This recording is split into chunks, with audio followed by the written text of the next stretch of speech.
Topic 1-5, Graphing Systems of Inequalities, Part 1. All right, we've talked about graphing inequalities. When we talk about a system, that just means two lines. You're going to have two lines so that your solutions for your inequalities will only take place in the section of your graph that cross both equations, where both equations cross. As we go through these, I'm going to then, in topic 1-6, show you some the way you could actually put this on one of your graphing calculators. Okay, this can be referenced with our whole textbook, chapter 6, section 6 on page 421. So if you need more review after these examples, then you can look there. All right, for the first one, these are ones that we did in topic 1-4 where x is a straight line going up and down. This shows to be greater than 5, not just equal, so it's a dotted line shaded to the right. So this right here, if you wanted to label that, we can go ahead and do so. This is your x is greater than 5. This line is your y is less than or equal to. That's why it's not a dotted line, it's a solid line. And everything below the line is less than 4. So the solution to this only takes place, I don't think my color pencil showed up as well, in the section where they both cross.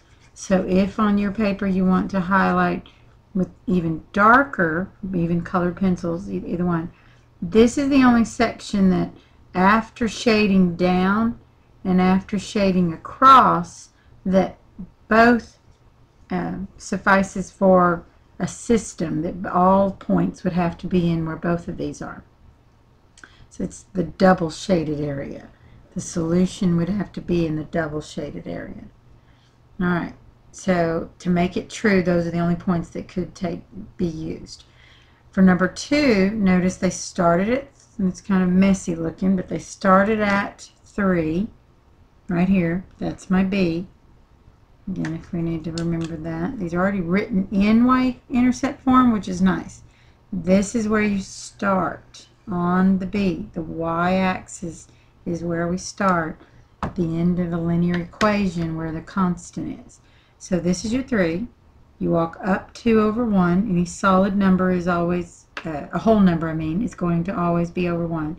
Up 2 over 1. Get at least 3 points. This one's going to be a solid line. And it's everything less than, so it's shaded down. This is y is also less than, so it's shaded down. And it started at, it's kind of hard to see this one, it starts at 1, and then the slope is, if you need to remember this, that's a -1 over 1.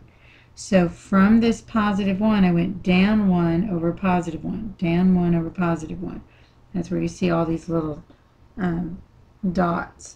They don't really show the line here, but oops, you're going to want to show that it's a dotted line.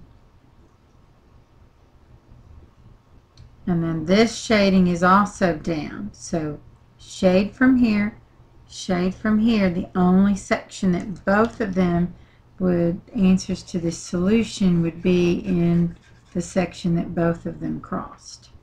Sometimes I'll show my students with just my hands saying like that. It's like where both of them cross. You've shaded one, you've shaded the other, and it's where both of them cross.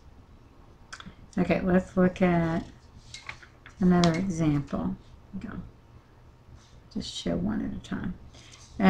Those have to be rearranged, so look closely at how each of those is rearranged. Take a minute and do that slowly, and then when you're graphing them, the first one starts at 3, which is this one right here. I'm starting right there. I'm walking down a -1 over a +2. I'm going to do my dot. Down 1 over +2. It's a dotted line and shaded. The whole shading is below. After rearranging this linear equation, you start at -4, that point right there, and from there you're walking up 3. 1, 2, 3 over 1. 1, 2, 3 over 1. And this time it's everything graded, so it's a dotted line shaded above. So this one shades that direction, and the answer is only in the section that I'm highlighting, where both of them. And you go all the way up to the line. And actually anything on either one of these lines would not be a solution, but any point inside this area here, where both of them shaded, would be a solution to that inequality system, All right. So look at number 4, rearranged, starting the first point at the B, which is a 4, 1, 2, 3, 4, doing the movement, and if it helps, when it's a whole number, put that over 1. Notice how this was a fraction, this one wasn't, so we had to remember that you're just going over 1. Again, this one's a whole number, so put it over 1 if it helps, so that you know that you've got that rise movement and that run movement for the slope. Always remember to do the rise first and then the run. So what I'm doing right here, we're starting at the 4 and then going down a -2 over a +1, down a -2 over +1, down -2. They actually showed every point in the line. Again, please use a ruler and just do at least 3 points.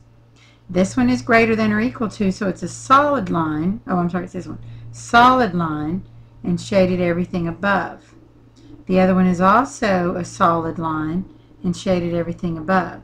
So remember that the solution for this one is not only in this shaded area where it crisscross, but also any point on the line. I could have every point on this line and every point on this line be a solution to this system. And so they're going to ask you in some of your problems this unit to name some examples that would be a solution and name some points that would not be a solution. So any point on the line that is bound in the double shaded area would be a solution, and any point that's not in, you can even have points out here, they would be considered not, or any points here or even here. So any point that you want to, you can use mine examples to help you remember this for this topic page. That concludes 1-5.